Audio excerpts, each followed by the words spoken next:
عليكم وعليكن ورحمة الله تعالى وبركاته. بسم الله والحمد لله وأشهد أن لا إله إلا الله وحده لا شريك له وأشهد أن سيدنا محمدا عبده ورسوله لا نبي بعده. اللهم صل وسلم وبارك على سيدنا محمد وعلى آله وصحبه ومن والاه ولا حول ولا قوة إلا بالله. أما بعد. Yang kita cintain, kita hormatin para habaib al-ahibba, nakhusu bidhikri ammana al-habib Ali ibn al-habib Haidar al-Hamid wa abnaih, wa bil khusus habibana Haidar wa habib Ahmad. Begitu juga yang saya muliakan, yang saya hormatin para takmir, ketua takmir, jajaran takmir yang tidak dapat saya sebutkan satu persatu, para alim, ulama, asatid yang juga hadir di tengah-tengah kita. Saya mohon maaf gak bisa sebutkan nama antum satu persatu tanpa mengurangi rasa hormat kami kepada antum semua. Ayah-ayah kami, ibu-ibu kami yang dimuliakan Allah Subhanahu wa taala. Syukur alhamdulillah, di malam hari ini kita dikumpulkan oleh Allah Ta'ala di dalam tempat yang terbaik. Apa tempat yang terbaik? Bukan gedung-gedung bercakar langit, bukan kantor-kantornya, bukan mal-mal yang indah atau taman-taman yang tersusun rapi, bukan. Tempat yang terbaik di atas muka bumi ini adalah rumahnya Allah Subhanahu wa taala, yaitu masjid. Kita dikumpulin di sini, di tempat yang dimana walaupun seseorang duduk diam, dia gak dengarkan gak dengarkan pengajian, gak baca Quran, gak baca zikir, gak baca sholawat, duduknya dia doang di dalam masjid menghantarkan pundi-pundi pahala. Bagi siapa? Bagi mereka-mereka yang niat i'tikaf. Maka jangan kita sia-siakan nih anugerah dari Allah Ta'ala yang mana kita dihadirin di tempat ini. Kita niat i'tikaf semua, nawaitul i'tikaf fi hadzal masjid ma dumtu fihi, atau dalam bahasa Indonesia, saya niat i'tikaf selama saya berada di dalam masjid ini ya Allah. Ini tempat yang mulia, yang agung, yang mana Nabi SAW paling banyak waktunya habis di mana? Di rumah? Lah. Di toko? Lah. Di pasar? Enggak juga. Kita kalau kerja berapa jam? 3 jam, 4 jam? Mungkin rata-rata kita kerja 8 jam. Ini Nabi Muhammad SAW paling banyak waktunya habis di dalam masjid. Kita di pasar sama di masjid lebih banyak mana satu hari? Ala kulli hal, nih tempat yang mulia, yang agung, yang kita dianugerahkan oleh Allah Ta'ala juga memiliki kesibukan yang baik, yang luhur. Kita memuji Nabi Muhammad SAW. Bahkan kita mengangkat suara. Enggak ada satupun orang yang dia celaka, yang dia sial karena memuji Nabi Muhammad SAW. Pernah dulu Sayyidina Abbas bin Abdul Muttalib minta izin sama Nabi, ya Rasul, saya minta izin mau memuji engkau. Diizinin sama Nabi SAW. Sayyidina Abbas bin Abdul Muttalib, pamannya Nabi, bikin syair panjang lebar muji Nabi Muhammad di hadapan Nabi Muhammad. Sampai pada akhir syairnya, wa anta lamma wulikta asyraqatil ard wa dha'at bi nurikal ufuq. Wahai engkau, wahai Muhammad, tak kala engkau dilahirkan, maka terpancar cahaya yang begitu terang benderang sampai menerangi seluruh daripada alam semesta. Nabi Muhammad dipuji. Tahu enggak Nabi Muhammad ngapain? Oh ini bid'ah, oh ini dosa, oh neraka. Lah, Nabi Muhammad doain, semoga Allah Ta'ala jaga mulutmu. Sayyidina Abbas bin Abdul Muttalib enggak meninggal dunia, enggak ada satupun gigi beliau yang rusak, enggak ada satupun gigi beliau yang sakit, semuanya utuh sempurna karena berkah memuji Nabi Muhammad SAW. Kita minta sama Allah Ta'ala, sebagaimana kita diberikan rezeki untuk bisa memuji Nabi Muhammad di dalam rumahnya yang terbaik, semoga Allah Ta'ala jaga kita, pandangan kita, tangan kita, kaki kita, seluruh daripada tubuh kita dari panasnya api neraka. Amin ya rabbal alamin.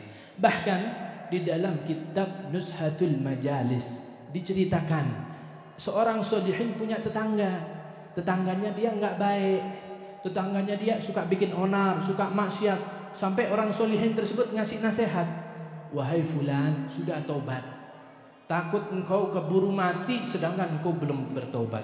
Takut apa? Takut gulung-gulung di neraka nggak ada penghujungannya. Tahu-tahu yang dinasihatin beberapa hari meninggal dunia. Setelah diurus jenazahnya, dimakamin, dapat beberapa waktu seorang solihin tetangganya mimpiin tetangganya yang nggak baik. Dia lihat nih tetangganya senang, ria, gembira dalam kenikmatan. Bahkan dia melihat nih tetangganya yang dulunya suka bikin onar, suka maksiat, berada di dalam surganya Allah Ta'ala. Bingung nih, akhirnya dia beraniin tanya, bimanil tahadhil manzilah. Dengan apa wahai pemuda? Kami tahu hidupnya engkau penuh dengan kemungkaran, penuh dengan kemaksiatan, suka bikin onar. Tapi kenapa kok saya dapatin engkau demikian? Dalam keadaan bahagia, bahkan saya lihat engkau masuk ke dalam surga. Dengan apa kau dapat nih semua? Terus tetangganya yang suka bikin onar bilang, saya pernah datang satu majelis di dekat rumah saya. Tahu-tahu seorang yang khutbah, yang lagi ceramah, lagi bawa satu riwayat, man rafa'a sautahu bisolati ala Muhammad wajabat lahul jannah. Siapa orang yang kalau baca sholawat ngangkat suaranya jerat-jerit, maka dia akan dapat kewajiban tiket surga bagi dirinya. Maka ketika itu saya langsung ngangkat suara, saya baca sholawat jerat-jerit di rumah saya seperti orang gila. Saya jerat-jerit baca sholawat, tahu-tahu saya meninggal dunia. Maka ketahuilah, karena saya mengangkat suara demikian, Allah Ta'ala ngampunin saya dan ngampunin semua yang dengar demikian, karena mereka juga mengangkat suara untuk memuji Nabi Muhammad SAW. Saya dapat surga, saya dapat ampunan, gak lain, gak bukan karena mulut saya gunakan untuk bersolawat kepada Nabi Muhammad. Alhamdulillah, alhamdulillah, Allah berikan nikmat kepada kita, walaupun mungkin di antara kita gak minta dari Allah Ta'ala. Ikhwan yang bukan Allah Subhanahu wa Ta'ala, ada pelajaran yang indah yang disampaikan oleh Al-Imam Al-Busiri di dalam burdah beliau. Beliau mengatakan da'atsun nasara fi nabiyihim wahkum bima syi'ta madhan fihi wahtakimi. Wahai orang-orang, beliau mengajak, wahai orang-orang, tinggalkan kebiasaan orang Nasrani dalam mengkultuskan nabi mereka. Mereka memuji Nabi sampai kelewatan, sampai mengatakan Nabi Isa adalah anak Tuhan. Tinggalkan hal-hal yang demikian. Tapi puji Nabi Muhammad SAW dengan pujaan apapun, dengan pujian apapun. Wansub ila gadri, wansub ila dhatihi ma syi'ta min syarafin, wansub ila gadrihi ma syi'ta min idhami. Sandarkan kepada Nabi, kepada zatnya Nabi semua kemuliaan. Wahai Nabi Muhammad, engkaulah makhluk yang paling cerdas, engkaulah makhluk yang paling kuat, engkaulah makhluk yang paling indah, engkaulah makhluk yang demikian. Lakukan demikian, enggak apa-apa. Wansub ila gadrihi ma syi'ta min idhami. Sampaikan kepada Nabi Muhammad, wahai Nabi Muhammad, engkaulah makhluk yang paling tinggi di mata Allah Ta'ala, engkaulah makhluk yang paling suci di mata Allah Ta'ala, engkaulah makhluk yang paling luhur di mata Allah Ta'ala, dan engkaulah pemimpin kami. Terus ungguh-ungguhkan Nabi Muhammad SAW. Fa inna fadla rasulillahi laisa lahu haddun fayuribu anhu natikun bifami. Karena ketahuilah bahwasannya kemuliaan, keagungan Nabi Muhammad enggak ada ujungnya, enggak ada batasannya. Walaupun seluruh lidah-lidah memuji Nabi Muhammad, ngoncein kemuliaannya Nabi Muhammad, enggak akan habis. Dan mereka yang memuji Nabi Muhammad, enggak ada satupun hidupnya yang sial, enggak ada satupun hidupnya mereka yang sia-sia maupun terhina. Justru mereka mendapatkan kemuliaan dan keagungan. Dan satu hal yang luar biasa tadi juga disampaikan oleh Imam Busiri, wa kulluhum min rasulillahi multamisun gharfam minal bahri aw rashfam minat tiyami. Ketahuilah seluruh para anbiya 124.000 nabi, war rusul 313 para rasul, kulluhum min rasul multamisun gharfam minal bahr. Semuanya ngambil apa? Ngambil dari samudranya Nabi Muhammad SAW.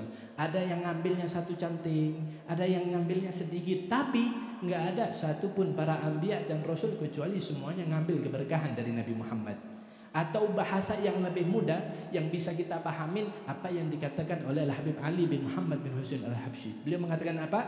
Wa ma min bariyati mahmud illa wa huwa mutalaggan an zainil wujud. Nggak ada satupun orang bisa mulia di mata Allah Ta'ala. Nggak ada satupun orang bisa mulia di hadapan manusia kecuali dia mengambil kebaikannya dari Nabi Muhammad SAW.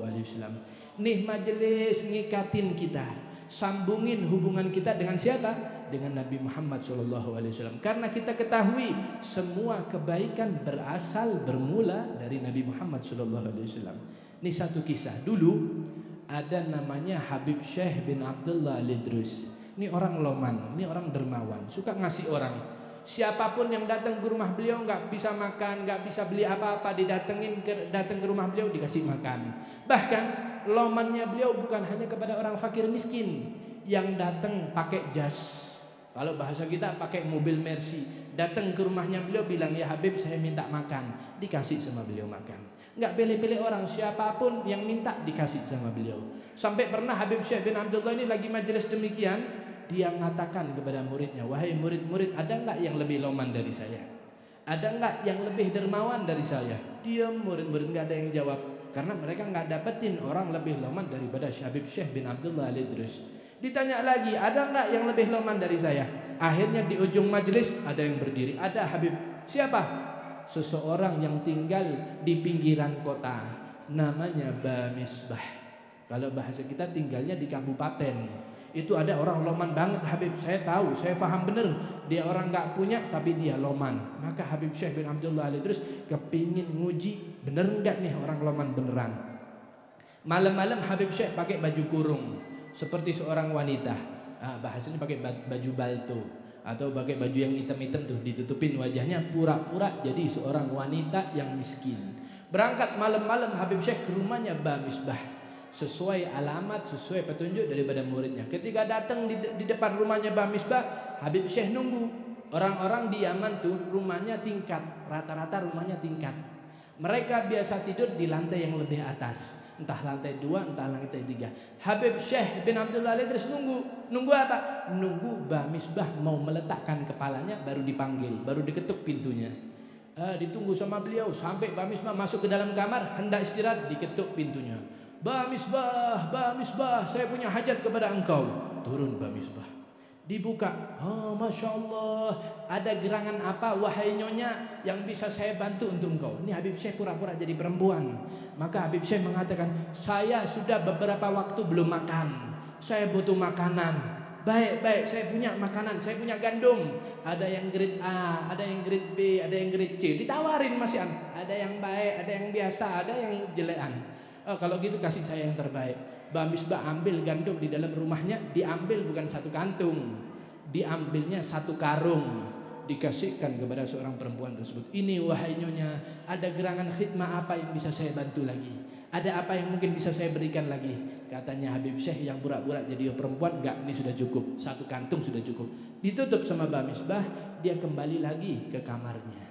Ketika dia hendak meletakkan kepalanya di atas bantal, dipanggil lagi sama Habib Syekh. Bamisbah, Bamisbah, saya punya hajat dengan engkau. Turun lagi Bamisbah, ini tengah malam, waktunya orang tidur. Turun lagi kedua kalinya, dibuka pintunya, disambut dengan sambutan yang hangat. Masya Allah, alangkah beruntungnya saya bisa membantu andai kata engkau memiliki hajat. Maka Habib Syekh mengatakan, saya dapat gandum, tapi masaknya gimana kalau nggak ada minyaknya? Saya butuh minyak goreng. Oh benar-benar wahai nyonya, engkau butuh minyak goreng. Diambil di dalam rumahnya, kemudian diberikan, ini minyak goreng yang saya punya. Sudah saya nggak punya lagi. Ini cadangan saya untuk besok hari. Tapi nggak apa-apa, ambil aja duluan. Diterima sama Habib Syekh, diletakkan, kemudian ditanya, ada lagi hajatnya? Lah, nggak ada. Ditutup pintunya, kembalilah Bamisbah untuk istirahat. Mau meletakkan kepalanya di atas bantal, dipanggil lagi, Bamisbah, Bamisbah, ketiga kalinya. Masya Allah, turun itu Bamisbah, dibukain pintu, kemudian disambut dengan sambutan yang hangat tanpa sedikit pun marah. Masya Allah, apa gerangan wahai nyonya yang bisa saya lakukan untuk anda? Alangkah beruntungnya saya bisa bermanfaat untuk dirinya anda. Kemudian Habib Syekh mengatakan, nih gandumnya sudah ada, minyaknya sudah ada, kompornya mana? Saya masak pakai apa? Saya orang nggak punya, kompor nggak punya saya. Oh benar-benar diambil kompornya. Bamisbah ngambil kompor satu-satunya yang dia punya, diletakkan di depan pintunya. Wahai nyonya, ini kompor dan ini saya bawakan sekalian gasnya juga. Dikasih, selesai semua. Kemudian ditanya sama Mbak Misbah, ada lagi enggak yang bisa saya bantu? Enggak, sudah cukup. Gandum ada, minyak goreng ada, kompornya juga ada, sudah cukup. Ditutup sama Mbak Misbah, kembali lagi ke lantai yang atas, dia mau istirahat. Dipanggil lagi. Mbak Misbah. Kalau kita sudah ambil air dingin disiram sama kita. Ini orang nggak tahu diri, sudah dikasih masih nanggil lagi.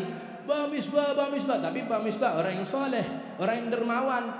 Dia turun lagi, dibuka, bukan marah-marah, malah nyambut lagi dengan sambutan hangat. Masya Allah, alangkah bahagianya saya, senangnya saya kedatangan satu tamu yang sekiranya saya bisa bermanfaat untuk tamu tersebut. Maka dikatakan, ada hajat apa yang bisa saya lakukan? Habib saya bilang, nih gandum ada, minyak gorengnya ada, kompornya ada, gasnya ada, lengkap. Bawanya gimana? Rumah saya ini jauh, ini banyak, demikian saya perempuan, gimana saya bawanya? Ya Allah, benar, wahai nyonya, benar. Ini salahnya saya ambil gerobak dalam rumahnya dia, dimasukin. Itu gandum dimasukin, kompor dimasukin, minyak gas dimasukin, dia antar. Di mana rumahnya? Saya antar. Oh ya, ayo jalan bareng sama Habib Syekh. Jalan tengah malam jalan jauh. Tahu-tahu Habib Syekh ini guyon, bilang apa?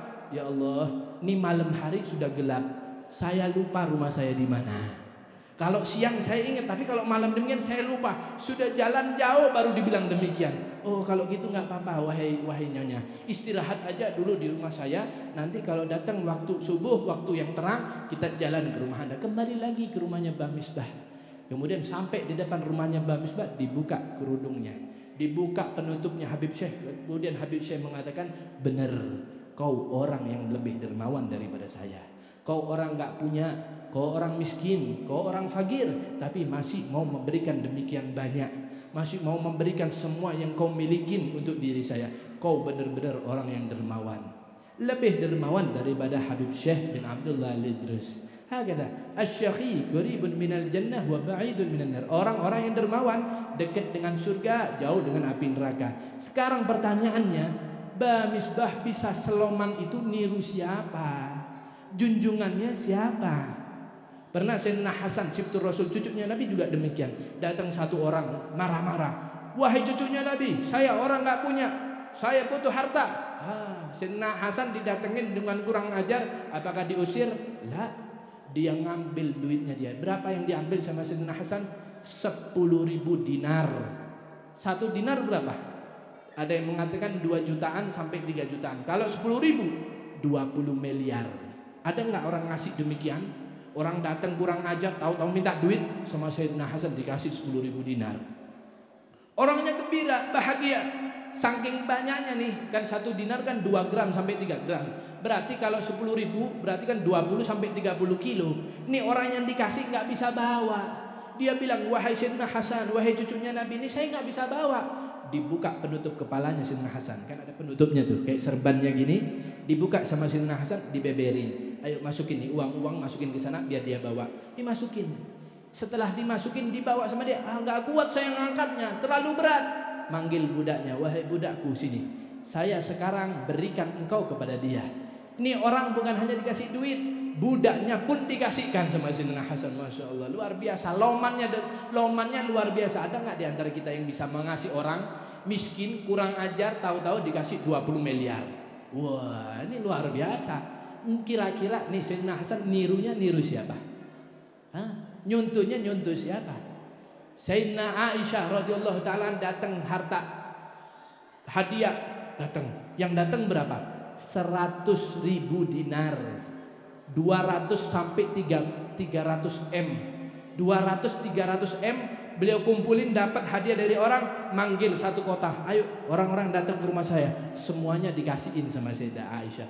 Ini orang datang dikasih, ini orang datang. Satu kota semuanya megang duit ketika itu. Karena berkah dari apa? Berkah dari pemberiannya Sayyidah Aisyah. Selesai uangnya habis, Sayyidah Aisyah pulang ke rumahnya. Ketika pulang, pembantunya Sayyidah Aisyah, ini kisah setelah sepeninggalnya Nabi. Nabi sudah meninggal. Sayyidah Aisyah pulang ke rumahnya, itu pembantu nyambut di depan rumah. Wah, kira-kira bawa apa nih Sayyidah Aisyah? Habis dapat uang 200 M. Kira-kira ini kita kebagian apa nih? Masuk ke dalam rumahnya, Sayyidah Aisyah disambut sama pembantunya, kemudian duduk. Wahai pembantu, saya kan hari ini puasa. Kira-kira kita buka apa? Pembantunya bilang, loh, wahai Sayyidina Aisyah, kita nunggu Anda. Anda kan barusan dapat hadiah 100.000 dinar. Kira-kira kita kebagian apa? Itu Sayyidina Aisyah pegang kepala sambil bilang, lau dzakartini la fa'altu. Andai kata kau ingatkan saya akan sisakan dulu. Kata Sayyidina Aisyah. Lebih ingat kepada orang lain sampai dirinya sendiri gak kebagian. Satu kota makan enak, makan nikmat. Sayyidina Aisyah ketika itu berpuasa gak berbuka apapun. Kira-kira ini niru siapa? Yang dicontoh siapa? Yang dicontoh adalah Sayyidina Muhammad SAW. Hakada kisahnya sama persis dengan Sayyidah Aisyah. Datang harta dari Jizyah, dari Bahrain, datang memenuhi dari masjid. Itu sahabat-sahabat sebelum subuh sudah datang semua ke dalam masjid. Oh, Nabi orang yang loman. Nabi pasti bagi-bagi duit. Gak kira nih harta semua dimakan sama Nabi. Datang sahabat seluruhnya datang ke dalam masjid. Selesai sholat subuh dibagiin satu-satu sama Nabi. Ini dapat. Satu kota dapat bagian semua hadiah dari Nabi Muhammad. Kemudian Nabi pulang ke rumahnya. Sayyidina Aisyah nyambut Nabi. Masya Allah ya Rasul, demikian. Kemudian Sayyidina Aisyah bilang, bawa apa nih Rasul? Hadiahnya disisain apa buat kita? Oh, Nabi bilang, lau dzakartini ya Aisyah la fa'altu. Andai kata kau ingatkan, saya masih nyusuin dulu untuk ke rumah. Saya enggak bawa apa-apa, semuanya habis. Satu kota dapat kebaikannya Nabi Muhammad, tapi Nabi Muhammad gak bawa apa-apa untuk keluarganya. Kata Sayyidina Rasul sallallahu alaihi wasallam, gak pernah takut fakir, gak pernah takut miskin. Begitu juga Ba Misbah, gak pernah takut karena apa? Junjungannya yang dia pahami Nabi Muhammad sallallahu alaihi wasallam juga begitu loman kepada siapapun. Yu'ti ma'inan wa ulufan man hadar wa mastafa li nafsihi walad dakhar illa yasirun wa huwa dzul iyali. Nabi Muhammad nih semuanya dikasih buat orang. Datang sahabat deketin Nabi. Terus Nabi bilang sama dia, "Ente lihat nih, ada ratusan ekor domba di atas gunung." "Iya Rasul, ini luar biasa banyak. Masya Allah, ini harta yang luar biasa banyak." Terus Nabi bilang sama dia, "Ini ratusan ekor hadiah buat engkau." Tidak takut fakir Nabi Muhammad SAW. Semuanya dikasih, semuanya diberi, dan mereka mencontoh daripada Nabi Muhammad SAW. Semua kebaikan muaranya berasal dari Nabi.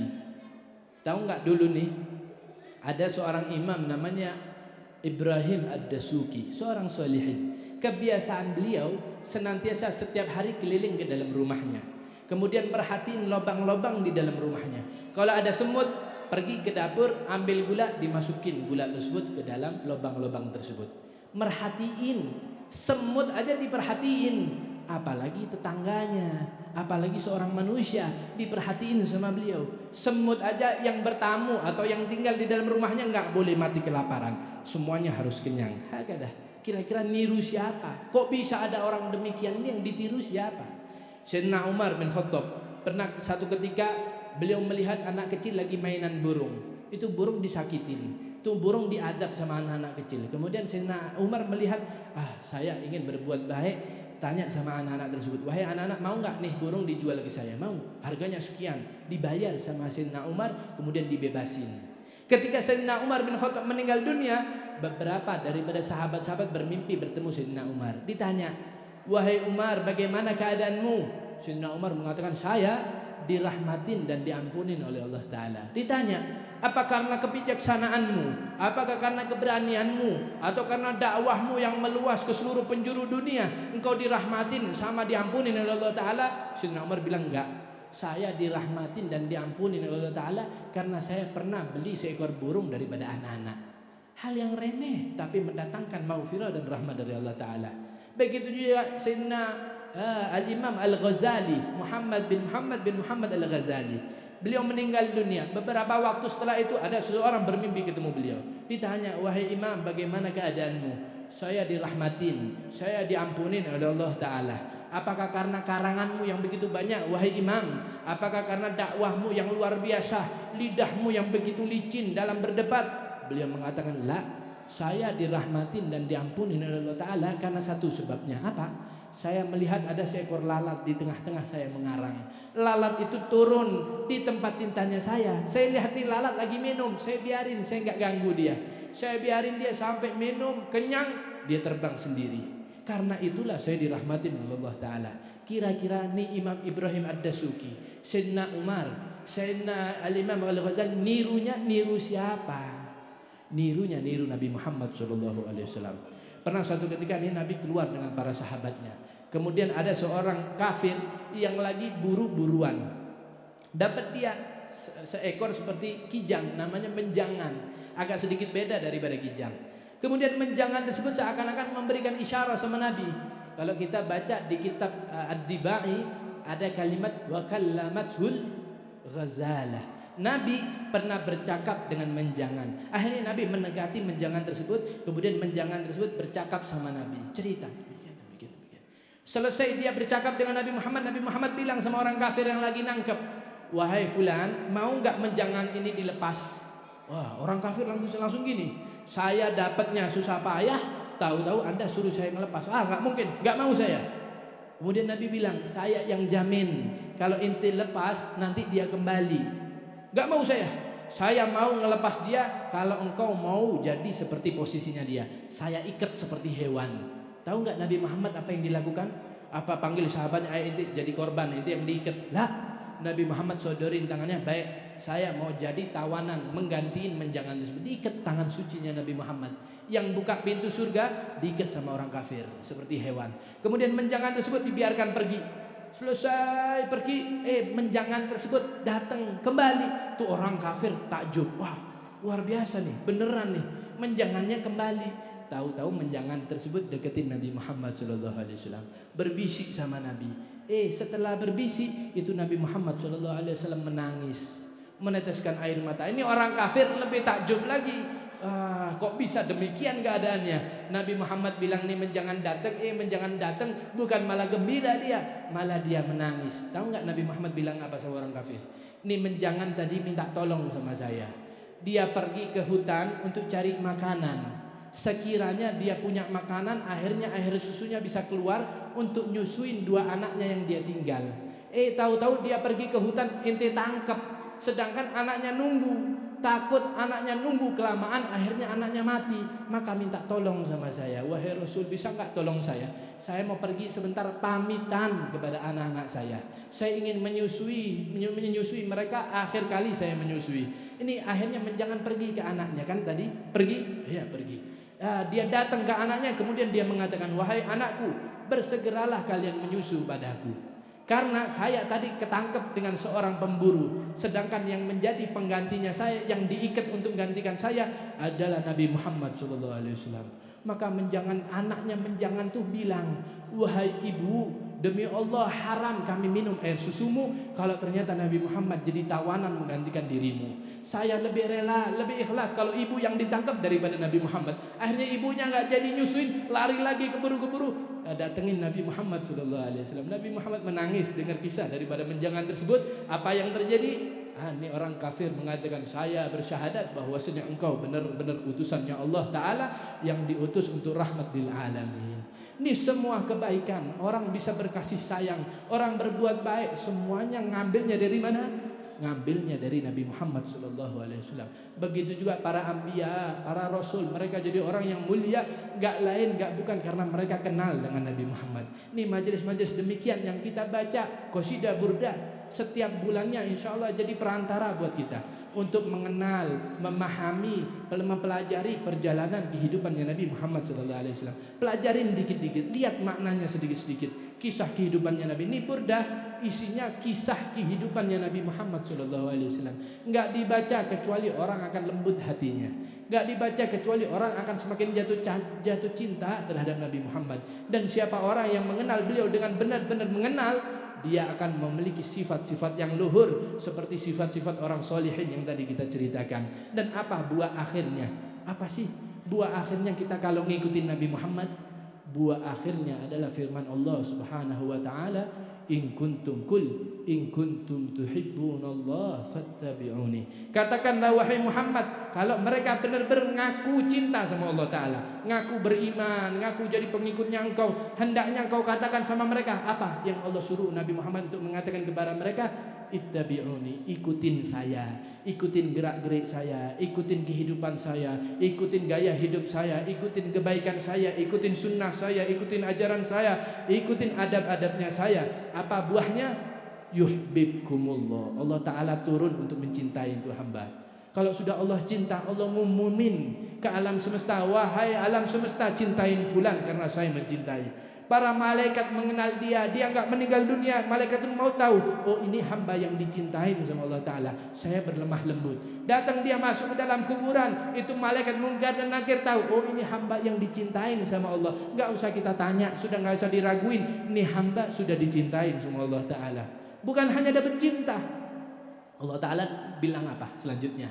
Yuhibbukumullah wa yaghfir lakum dzunubakum, dan saya akan lebur habis sucikan dirimu daripada dosa-dosa yang pernah kau perbuat. Orang kalau ngikutin Nabi Muhammad bukan indah saja hidupnya, tapi dapat kecintaan dari Allah Ta'ala. Bukan hanya dapat cinta, tapi dapat juga ampunan Allah Subhanahu wa Ta'ala. Kita minta kepada Allah Ta'ala, ya Allah ya Maulana, bibarakah hadal majlis, dengan berkahnya nih majlis, Allah Ta'ala senantiasa kumpulkan kita dalam kebaikan, dan Allah senantiasa tambahkan pemahaman kita, pengertian kita terhadap gerak-gerik kehidupannya Nabi Muhammad SAW.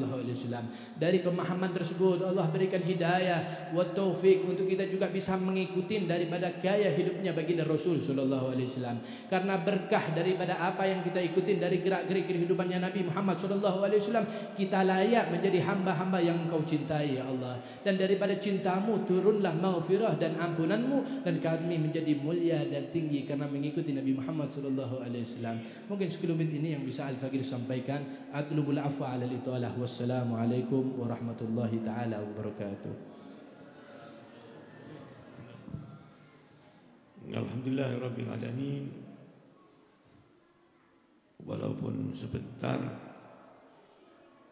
tapi banyak yang bisa menjadi pegangan dan catatan kita. Selawat banter, selawat dok banter, mlebu surga. Catatan pertama. Selawati banter, mlebu surga. Jadi alhamdulillah kita duduk di tempat ini ditakdirkan Allah Subhanahu wa Ta'ala untuk mempunyai keinginan, kepingin, tapi gak ditakdirno, gak budal. Ya, Ustaz Yusuf iki enggak kepingin suaranya enak, bacaannya bagus, kepingin moco, nek gak ditakdir lo gak lungguh di gini. Jadi kita syukur ditakdirkan, dikasih kesehatan, dikasih kemauan, baca selawat apa mana Ustaz Karim pembanter. Mudah-mudahan nanti kita bisa ikut Ustaz Karim nanti. Enggak, ini terang dukur itu. Kan banter yang selawatnya, ya kan? Nah. Yang kedua tadi itu diminta kita untuk saling memperhatikan, saling tolong menolong, gak pelit, gak medit. Alhamdulillah jamaah Wasal Damar tidak ada yang ada. Hah? Ada. Ya mudah-mudahan setelah dapat nasihat dari Nabi Muhammad ini pelitnya hilang. Ya, jadi loman. Demikian, insya Allah kita akan bertemu lagi bulan depan tanggal 7. Oh tahun depan ya. Berarti kita ini kurang 3 kali untuk Ramadan ya. Demikian, mudah-mudahan kita ketemu lagi dalam keadaan sehat walafiat dan ditakdirkan lagi untuk bisa hadir untuk pembacaan salawat Nabi Muhammad SAW.